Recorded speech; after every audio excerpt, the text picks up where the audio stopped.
you so much for being here with me today and taking the time to just talk about the cool things that you're doing in the world. I know you have a conference coming up that is all about the integration of tech and biology. Can you tell us a little bit more about the conference and just how you integrated your knowledge of cloud computing into biology and their reflection of each other? So biohacking is it's the art and science of changing the environment around you and inside of you so that you have control of your own biology or control of your state. And about 58% of biohackers are women. And biohacking doesn't take any money at all because sunshine and darkness are free. Intermittent fasting costs less than having Fruit Loops for breakfast. And this is about just knowing the patterns of what to do in your environment, in your decisions, that take less energy and give you more time and more energy back. And yes, there are crazy billionaire technologies we do at Upgrade Labs. But the problem has been I started this idea of this is not health, this is not medicine. It encompasses longevity, because if you want to control your state, not dying is a big part of that. But it's not just not dying, it's living way better and way longer and die when you want to on your own terms. So I created something called the Business of Biohacking Conference, where I'm teaching entrepreneurs in the space. Because biohacking is now a $36 billion industry, according to industry analysts. And I have my name in the dictionary for creating it. So I want to teach the next generation of biohacking entrepreneurs, of health entrepreneurs, how they can do what I did to get to 140 million a year in revenue, starting from scratch. And it's not easy, but there are people who help me, and so I bring those people in to help the people who want to do something that really makes the world a better place. So that's businessofbiohacking.com, and it's here in Austin, Texas. So if you're a practitioner or an entrepreneur, you maybe make devices or supplements, or maybe you want to start doing that, then come and hang out. I love that because I think a lot of practitioners don't realize the ease of these tools available to them. And I think a lot of people also misunderstand and always think that biohacking has to be a specific device in a specific way. But I know you're also a huge fan of nature. And in your book, Smarter, Not Harder, you talk about what you call the meat operating system of the body. Yeah. And within this operating system, I'd love if you could share a little bit about the different modalities that we can use to install new software and how you perceive that operating system, and also how this is affecting healthcare in a world with no time for nature. Well, the body needs nature, and it's best that you go get some nature. Of course, if you live in a big city, good luck with that. Central Park is not nature, I hate to tell you. It's better than nothing, but it's a weak substitute. So if you're under unnatural lighting all day, your risk of skin cancer is higher than if you're in the sun all day. So maybe you should do something to change the lighting environment. You have bright lights at night. That's going to make it so that you don't sleep as well, even if you still go to sleep. And so these are easy shifts, get a red nightlight. How hard is that? And also, when do you eat and what do you eat? A late dinner isn't a great thing for sleep or recovery. And all these are pretty easy. So biohacking can support us when we're in unnatural environments so that we get our energy and our health back. And if you're in a really unhealthy environment, it takes money and effort to support yourself. And if you were out in the forest, it probably wouldn't take as much money or effort, but you probably wouldn't have as much money either. So we're all making a trade-off of our time. If you're a parent like I am, or an entrepreneur like I am, or all the other stuff, there's always going to be trade-offs. So I want any effort you do, if you're going to do it this way or this way, it took the same amount of time and effort or money, do it the way that gives your hardware more energy. When I say hardware, I have a cellular perspective on this. So your body is a collection of cells, and each cell is a collection of ancient bacteria called mitochondria. Mitochondria sense the world around us, and they decide what to do. They can make energy, they can make heat, they can make inflammatory molecules, they can make some things that are pro-longevity. But they don't really do that based on what you want. They do it based on what they figure out about the world around you. So if you're in a stressful environment that you don't know is stressful, they're going to sense the stress and they won't do their job. So if we can get your hardware working better, you have more energy. And then we get into the software. And the software is basically how you allocate energy in the brain. The brain uses up to 20% of your calories every day. So your brain will make simple decisions and make them feel like they're absolutely the right decision. It does that when it's low on energy. If you have more energy, you make better decisions, you're more energetically regulated, and you have the power to transform yourself. The first thing that we do is, and this is before you think, there's about a 1 second gap between when something happens in the world and when you have conscious awareness of it. So what's happening in that second? The first third of the second, your body is deciding how you're going to feel about it before your brain gets any signal whatsoever. And then the next 2/3 of a second is your brain thinking about it.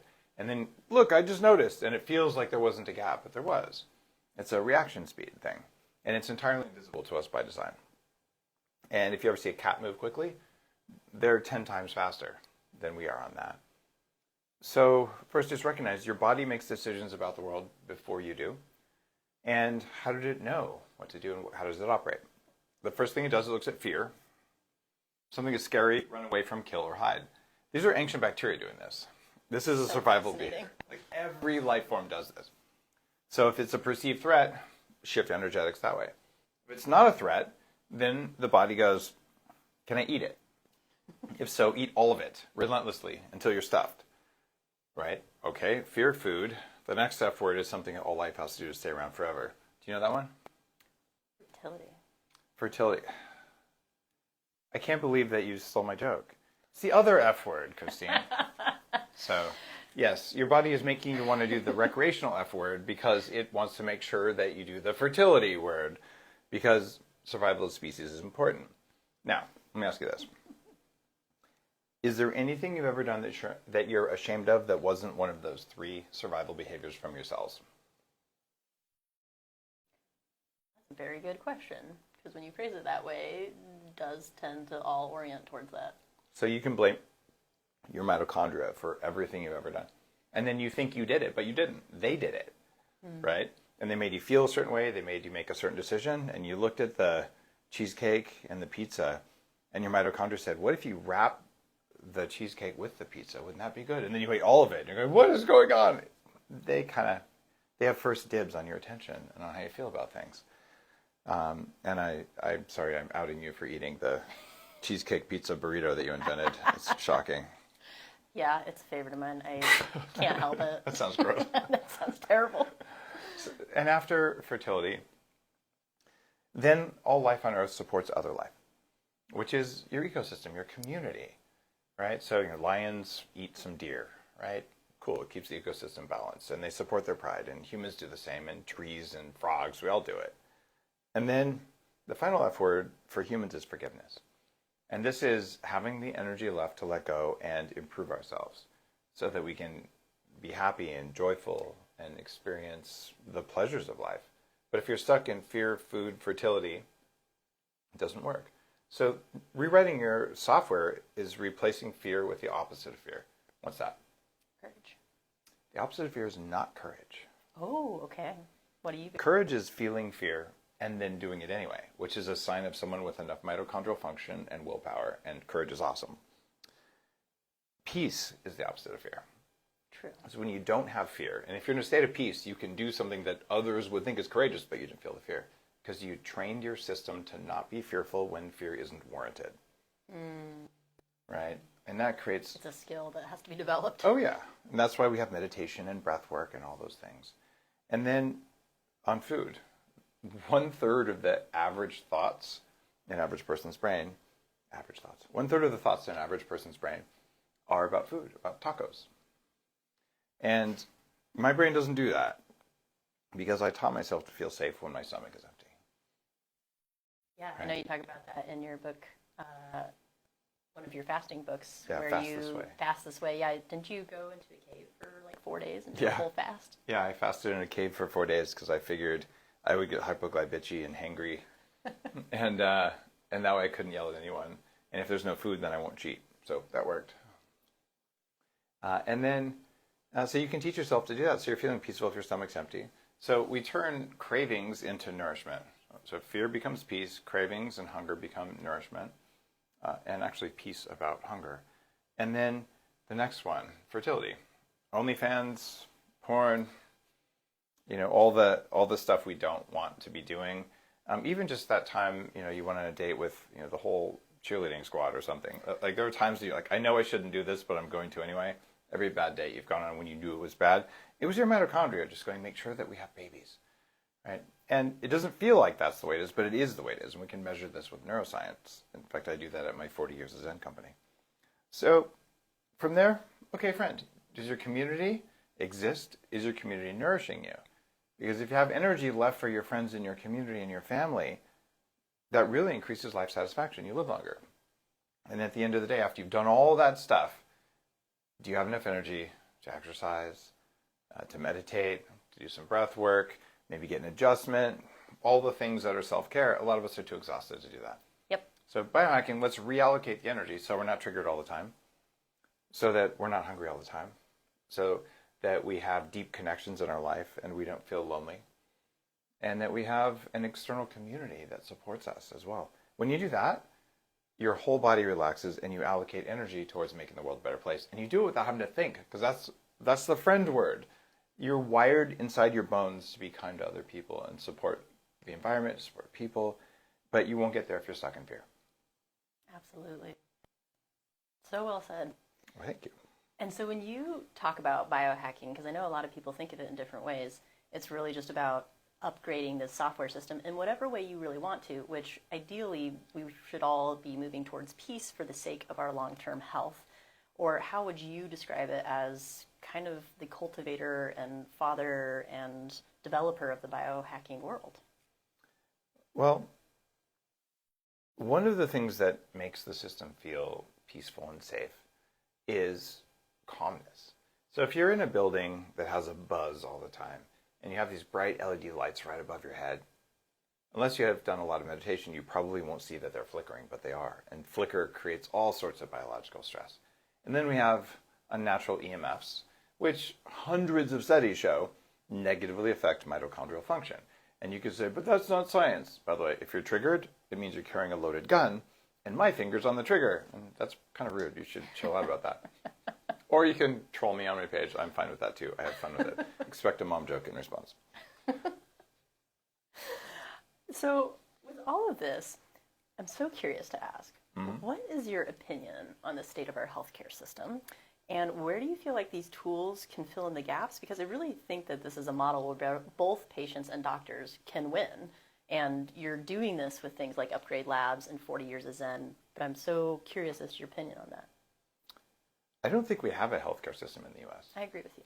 We have a sick care and reinforcement system that is designed for very sick people, and it makes the most money when we stay sick. And that's the profitability model. Yep. And I have no problem with profits. I am an entrepreneur and a capitalist. I just think it's okay to make money helping people, and that they're happy to pay a little bit more for something that actually works. And the government, because it's been captured by these big food companies, big pharma, it lies. The food pyramid, are you joking? Like, they just call it the obesity pyramid, right? And they've been doing this for decades, and it's disgusting.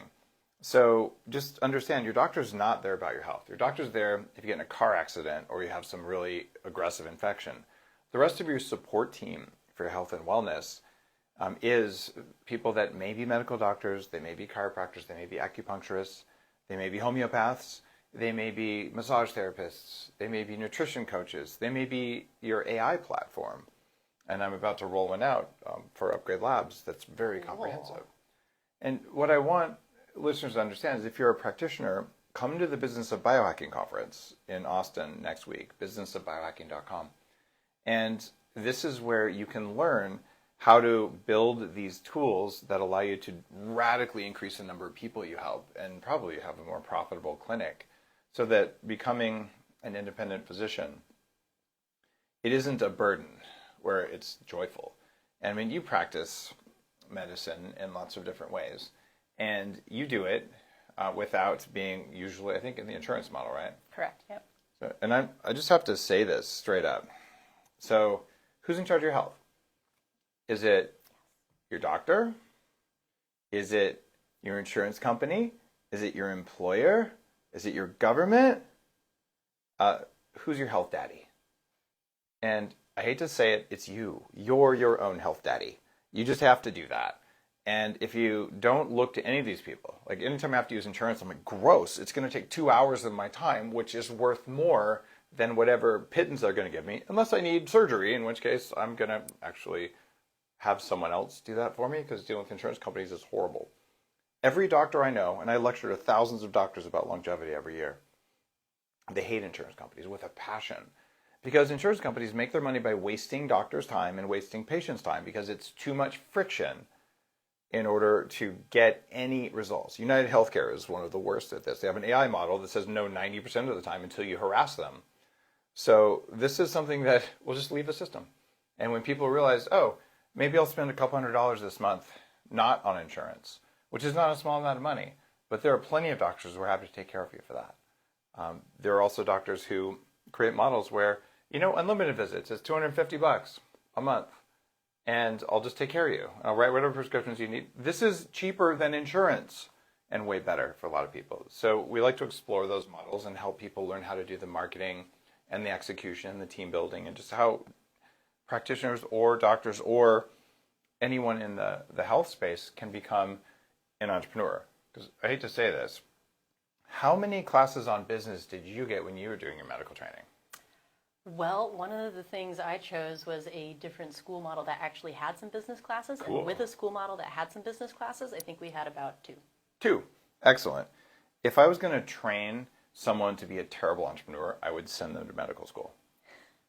I hate to say it. There's so many doctors. They're just fantastic healers, and they're super smart, and they're well motivated. Like they care, but they don't know how to run a business because they're entirely different skill sets. They're even different energetic states.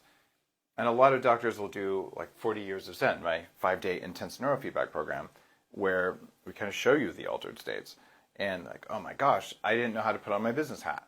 And so showing people how to do that so that we can have more of the goodness in the world and less of this just fossilized insurance garbage medicine, I think it's going to really make a difference. And that's how biohacking is going to keep growing from $36 billion to $100 billion. And yes, United, we are coming for you.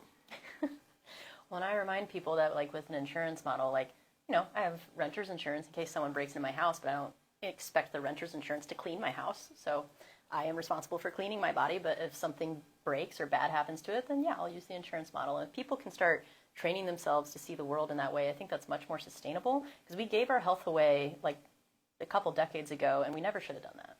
Yep. There's also the idea of a recipe is really helpful. So if you're a big pharma company and you wanted to invent bread, you would say, we did a double-blind placebo-controlled trial for $10 million and we baked yeast. It didn't work. Next we baked water and then salt and then flour. Clearly there is no bread. And we're like, you'd have to mix them in the right order and then put them at the right temperature for the right time. And then you'd get some sourdough bread. Well, you think your health is a single cause? It's not. No. So why does medicine look for single causes? Because it lets them sell a lot of drugs, but there's never one cause unless it's direct trauma. And even then, why did you inflame the way you did? It's complex. So you need a recipe, and sometimes you need a team. And that's why biohacking is so different, because we're using all the data to say what's really going on in there, and let's address the root cause, which sometimes is so much easier. Turn on mitochondria. Isn't that weird? Like 10 unrelated diseases all got better all at the same time, because they're not unrelated. No. But we don't think about things as a system or a recipe, and that's what biohacking does different than medicine, and it's why it's so complementary with all the functional practitioners I work with. I love that, because most diagnoses are a symptom, and you can't, you can treat symptoms, but you can't cure symptoms. So if you really want to get to the bottom of something, you have to go to the source. You do. I wish we have like a ICD code for just being dumb, because if we did that, you go to like an endocrinologist. Sorry if you're a functional endocrinologist, I'm just teasing. But a lot of those guys are like, well, we don't know about that hormone. Like, what is going on here? It's because all systems are tied together. If your kidneys don't work, they're going to have an effect on your knees. And so you have to know both. But they don't teach this in medical school. It's just a broken system. Since you are a complex, beautifully engineered system with tons of resilience, the capacity to make a lot of energy, I just want that for you. So I would say definitely follow Dave Asprey. And if you're an entrepreneur in this space, or you want to be, businessofbiohacking.com can make a huge difference in just meeting other people on the path of transforming the health of people and making healthy profit at the same time, because I think they go together just fine. Doctors have to stay healthy too, so got to have some kind of sustainability in self-care and a model that will work for the long term, and therefore you can give your patients long-term care and not burn out yourself. Beautiful. Thank you so much for taking the time. I know you're incredibly busy, and I love our conversations and your knowledge of biochemistry, and it's so much fun to learn from you. So I really appreciate it. And then if people wanted to come to the conference, any particular, I know you mentioned a website, but any particular areas you'd direct them for information? Your best bet is businessofbiohacking.com. Obviously, I'll be there. I'm teaching, and you're coming, right? I will be there. Okay, cool. So you can come hang out with us. Absolutely. Thank you. And thank you guys for joining. Let me see if there's any big burning questions of any kind.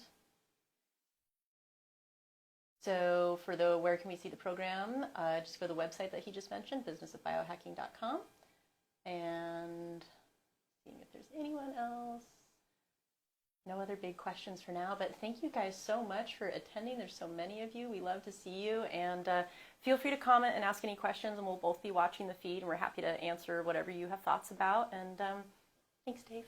Oh, you got it. Such a pleasure. Bye, guys.